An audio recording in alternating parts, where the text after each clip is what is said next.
کہ نہ پانی رنگ کو چھوڑتا ہے اور نہ رنگ پانی کو چھوڑتا ہے. یہ ہونا چاہیے ہمارا اسلام کے ساتھ گھلنا, یہ ہونا چاہیے ہمارا اسلام کے ساتھ تعلق. جب ہم اسلام میں آ گئے, مسلمان بن گئے, تو ہماری جان چلی جائے نہ تو اسلام ہم سے نکلے نہ ہم اسلام سے نکلے. یہ ہونا چاہیے پانی اور رنگ کی طرح ہمارا اسلام کے ساتھ رشتہ ہے. یہاں چند ڈنڈے پڑتے ہیں موب لنچنگ کے موقع پر تو آدمی جے شری رام کے نعرے لگانے لگتا ہے. حالانکہ وہ موت کا ڈر ہوتا ہے, وہ تو جس کے اوپر بیتتی ہے وہی جانتا ہے, میں یہ نہیں کہہ رہا ہوں.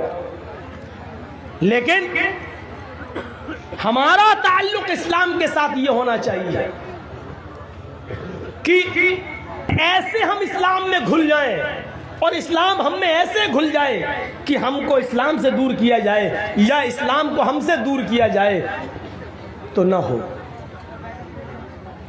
ہر حال میں ہم, اور اس کی جیتی جاگتی مثال ہے حضرت سمیہ کا وہ واقعہ جب ان کے دونوں پیر باندھ دیے گئے اور دونوں ہاتھ باندھ دیے گئے اور سمیہ سے کہا گیا, ایک نیزہ لایا گیا اور کہا سمیہ دیکھ, محمد کے رب کو چھوڑ دے, جن کو تو پہلے مانتی تھی انہی کو اپنا معبود مان لے.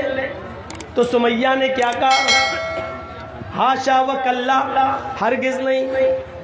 ابو جہل نے وہ نیزہ نکالا, ابو جہل نے وہ نیزہ اٹھایا اور پورا کا پورا سمیہ کے جسم میں, سمیہ کی شرمگاہ کے اندر, سمیہ کے پیشاب کے راستے میں پورا کا پورا وہ نیزہ داخل کر دیا, ادھر سے ڈالا اور اس طرف نکال دیا.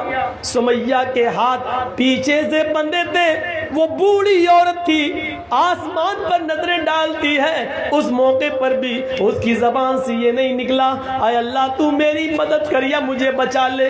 اس نے اپنی زندگی کے بارے میں نہیں کہا, اس نے دعا بھی مانگی تو یہ دعا مانگی, یا ربی ثبت قدمی علی دینک یا ارحم الراحمین. اے ارحم الراحمین, اے رحم کرنے والے, اے ہمارے رب, اس کا نیزہ میری شرمگاہ کو پار کر گیا ہے, اس کی دی ہوئی تکلیف سے کہیں میں اسلام نہ چھوڑ بیٹھوں, کہیں دین نہ چھوڑ بیٹھوں.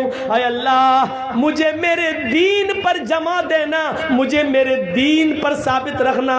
اے اللہ اس کی دی ہوئی تکلیفوں سے کہیں میں دین نہ چھوڑ بیٹھوں, کہیں تکلیفوں سے تنگ آ کر میں دین قربان نہ کر دوں.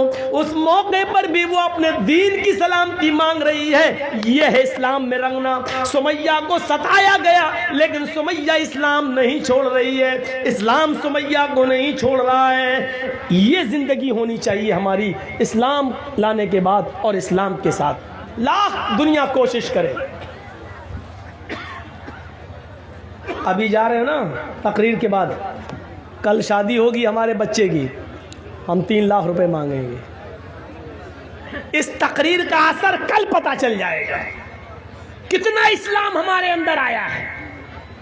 اپنے بیٹے کی شادی میں لڑکی والے سے 2 لاکھ روپے ہم مانگیں گے, 3 لاکھ مانگیں گے, موٹر سائیکل مانگیں گے. آپ دیکھ لیجئے گا یہ اسلام ہماری زندگی کے اندر ہے.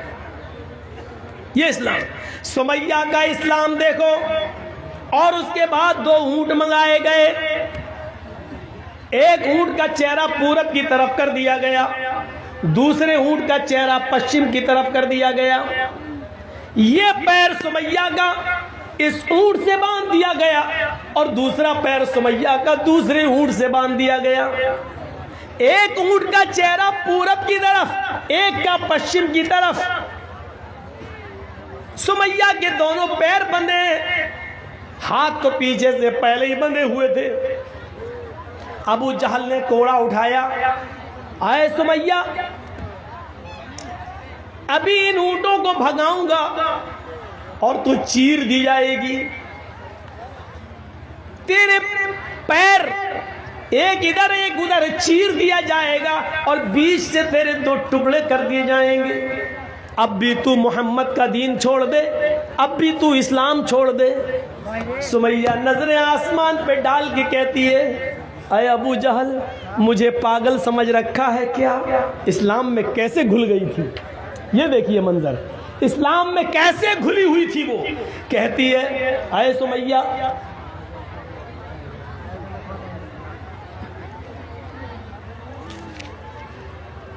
سمیہ کا حال دیکھیے آپ، کیسے گھلی ہوئی تھی وہ اسلام کے اندر، کیسے، کتنی اسلام کے اندر، اسلام اس کے گھر، اس کے دل میں گھر کر گیا تھا. سمیہ کیا کہتی ہے؟ اے ابو جہل وہ دیکھ. ابو جہل نے کہا کیا؟ کہا تجھے نہیں دکھ رہا ہے؟ کہا نہیں. ارے وہ جنت ہے، جنت. آئے ابو جہل کیا جنت دیکھ کر بھی کوئی پلٹ سکتا ہے؟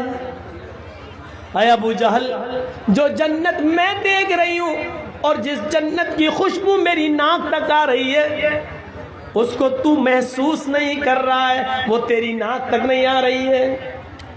آئے ابو جہل کوڑا تیرے ہاتھ میں، جلدی مار. ابو جہل کہتا ہے سمیہ تجھے اپنی موت کا ڈر نہیں ہے؟ سمیہ مسکرا کے کہتی ہے ابو جہل جلدی مارنا ان اونٹوں کو، جلدی بھگا ان اونٹوں کو. جتنی دیر تو ان اونٹوں کو بھگانے میں لگا رہا ہے قسم ہے کعبے کے رب کی اتنی دیر مجھے جنت میں جانے میں لگ رہی ہے. اس منظر کو دیکھ کر آپ کیا کہیں گے میرے بھائیوں؟ وہ کیسے اسلام کے اندر رچ گئی تھی، بس گئی تھی، کیسے، کیا چیز تھی اس کے اندر جو اسلام اس کے اندر گھر کر گیا تھا. اس تکلیف کو دیکھ کر بھی وہ پلٹی نہیں، گھومی نہیں. اور ابو جہل نے غصے میں اونٹوں کو بھگا دیا. ابن سعد کے الفاظ ہیں طبقات کے اندر کہ سمیہ کے بیچ سے دو ٹکڑے ہو گئے، سر بچ گیا، یہاں سے ایک جسم کا حصہ الگ ہو گیا اور ایک حصہ سر کے ساتھ بچ گیا. لیکن مرتے وقت سمیہ کے چہرے پہ مسکراہٹ باقی تھی. ابو جہل نے پتھر اٹھا کر اپنے سر پہ مارنا شروع کر دیا. لوگوں نے کہا یہ کیا کر رہے ہو، پاگل ہو گئے ہو؟ کہتا ہاں میں پاگل ہو گیا ہوں. سمیہ کا سب کچھ چھینا، اس کی جان تک چھینی، اس کو موت کے گھاٹ بھی اتارا، لیکن پھر بھی سمیہ جیت گئی، میں ہار گیا. مرتے وقت بھی مسکرا رہی ہے، دیکھو مجھے چڑھا رہی ہے. مرتے وقت بھی وہ بالکل بس مردہ نہیں ہوئی، مرتے وقت بھی ہنستے ہوئے مری. اس نے تو مجھے للکار دیا ہے، اپنی جان ہنستے ہوئے دے دی ہے. دنیا کیا کہے گی؟ آنے والے دنوں میں نے ظلم بھی کیا تو ایک بوڑھی عورت کے اوپر ظلم کیا. میں نے جس بوڑھی عورت پہ ظلم کیا ابو جہل اس کی ہنسی اور اس کی مسکراہٹ بھی نہیں چھین سکا. میرے پیارے ساتھیوں، یہ ایمان تھا جو سمیہ کے اندر، یہ اسلام تھا جو سمیہ کے اندر گھل گیا تھا. ایک آج ہمارا اسلام ہے جو جلسوں کے بعد ابھی پتہ چل جائے گا، یہاں سے نکلیں گے اور جائیں گے اسی وقت ہمیں پتہ چل جائے گا کہ ہمارا اسلام کیا ہے. میرے پیارے ساتھیوں، ادخلوا فی السلم کافہ، جب اسلام کے اندر داخل ہوئے ہی ہو تو پورے کے پورے داخل ہو جاؤ. قرآن کہتا ہے یا ایھا الذین آمنوا لا تلہکم اموالکم ولا اولادکم عن ذکر اللہ ومن یفعل ذلک فاولئک هم الخاسرون. ایمانو والو، تمہیں تمہارے مال اور تمہیں تمہاری اولادیں کہیں اللہ کے ذکر سے غافل نہ کر دیں. جو ایسا کرے گا وہ بہت بڑا نقصان اٹھائے گا. وَأَنفِقُوا مِمَّا رَزَقْنَاكُم مِّن قَبْلِ أَن يَأْتِيَ أَحَدَكُمُ الْمَوْتُ فَيَقُولَ رَبِّ لَوْلَا أَخَّرْتَنِي إِلَىٰ أَجَلٍ قَرِيبٍ فَأَصَّدَّقَ وَأَكُن مِّنَ الصَّالِحِينَ. موت کے وقت آدمی کی جو تمنا ہوتی ہے، موت کے وقت آدمی کی جو خواہش ہوتی ہے، وہ قرآن پیش کر رہا ہے. کیا کہے گا؟ اللہ کہتا ہے اس موت کے آنے سے پہلے اللہ کے راہ میں خرچ کر دو. وَأَنفِقُوا مِمَّا رَزَقْنَاكُمْ، اللہ نے، ہم نے تمہیں جو رزق دیا ہے اس میں سے خرچ کرو. اس موت کے آنے سے پہلے اَن یَأْتِیَ أَحَدَکُمُ الْمَوْتُ، اس موت کے آنے سے پہلے کہ جب تم میں سے کسی کو آئے فیقول، اور اس وقت جب فرشتے کو وہ اپنی آنکھوں سے دیکھ لے کہ یہ میری روح قبض کرنے آیا تو چیخ پڑے فَأَصَّدَّقَ وَأَكُن مِّنَ الصَّالِحِينَ، مجھے تھوڑی سی مہلت اور مل جاتی، میں صدقہ اور خیرات کر لیتا۔ لولا اخرتنی الی اجل قریب، مجھے تھوڑی سی مہلت مل جائے، 1 گھنٹے کا ٹائم دے دے اے ملک الموت، 1 گھنٹے کا ٹائم دے دے، میں ICICI بینک تک جاؤں گا، میں اسٹیٹ بینک تک جاؤں گا، میرے پاس 1 کروڑ روپیہ رکھا ہے، 50 لاکھ اپنی اولاد کو دیتا ہوں، 50 لاکھ اللہ کی راہ میں خرچ کر دیتا ہوں، مجھے 1 دن کی مہلت دے دے، زمین کے فلاں فلاں کونے میں ہمارا مال گڑا ہے، اس کو نکال کر ہم راہ خدا میں ہم خرچ کر دیتے ہیں، تھوڑی سی مہلت دے دے، فَأَصَّدَّقَ، صدقہ کرنے کا ٹائم دے دے، خیرات کرنے کا ٹائم دے دے، مدرسوں میں زکوٰۃ دینے کا ٹائم دے دے، 1 دن کی مہلت دے دے، 2 دن کی مہلت دے دے، تاکہ میں صدقہ و خیرات کر لوں، مرتے وقت آخری وقت میں نیک لوگوں میں ہو جاؤں۔ آواز آئے گی نہیں نہیں، ہرگز مہلت نہیں دی جائے گی۔ وَلَن يُؤَخِّرَ اللَّهُ نَفْسًا إِذَا جَاءَ أَجَلُهَا، جب کسی کی موت کا وقت آ جاتا ہے، جب کسی کا فکس ٹائم آ جاتا ہے تو اب اس کو مہلت نہیں دی جاتی ہے، ہرگز نہیں۔ اللہ لالچی نہیں ہے، اب 50 لاکھ کے لیے، 1 کروڑ کے لیے تجھے 1 دن کی مہلت دے دے گا، نہیں نہیں، اب تیری موت کا وقت آ چکا ہے، اب تجھے مہلت نہیں دی جائے گی، بالکل نہیں۔ میرے پیارے ساتھیوں، مہلت مل چکی ہے اور ابھی مل رہی ہے، کوئی بھروسہ نہیں ہے موت کا، اس سے پہلے خرچ کر لو، صدقہ دے دو، خیرات کر لو، جو چیز تمہیں کرنا کر لو، ابھی جو تم دے دو گے وہی تمہارا ہے، جو خرچ کر لیا وہی آپ کا ہے، جو آپ کے پاس ہے وہ آپ کا نہیں ہے، جو آپ کے پاس ہے وہ آپ کا نہیں ہے، جو خرچ کر چکے ہو اللہ کی راہ میں وہ آپ کا ہے، کیونکہ وہ ایک جگہ جمع ہو چکا ہے۔ فرمایا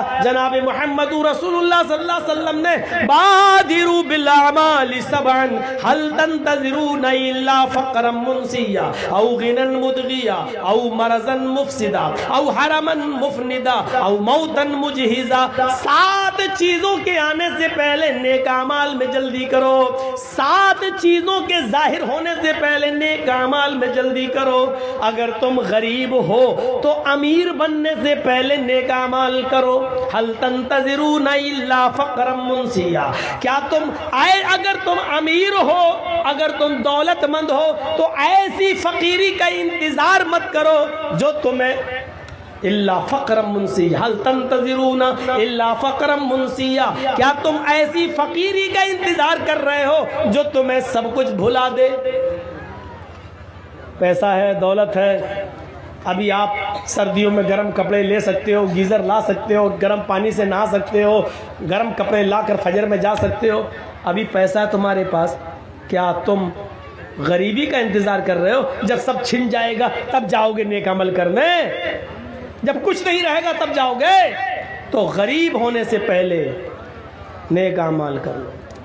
او غنن مدغیا، اگر فقیر ہو تو ٹائم ہی ٹائم ہے تمہارے پاس، وقت ہی وقت ہے، نیک اعمال کر لو۔ کیا امیر ہو جاؤ گے تب نیک اعمال کرو گے؟ ایسے امیر جو تمہیں سرکش بنا دے۔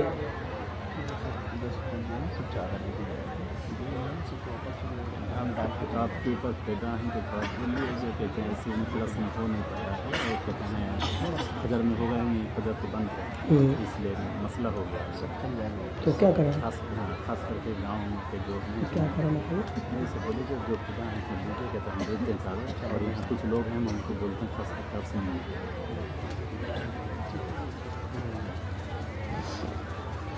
تو ان 7 چیزوں کے آنے سے پہلے ہمیں اور آپ کو نیک عمل کرنا ہے۔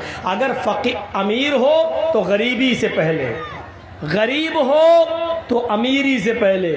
جب غریب آدمی امیر بنتا ہے نا تو ایک دم سرکش ہو جاتا ہے، وہ سوچتا ہم نے اپنے ہنر سے کمایا، تو ایسی سرکشی کا انتظار، ایسی امیری کا انتظار مت کرو۔ او مرضن مفسدہ، تندرست ہو، صحت مند ہو تو مریض سے پہلے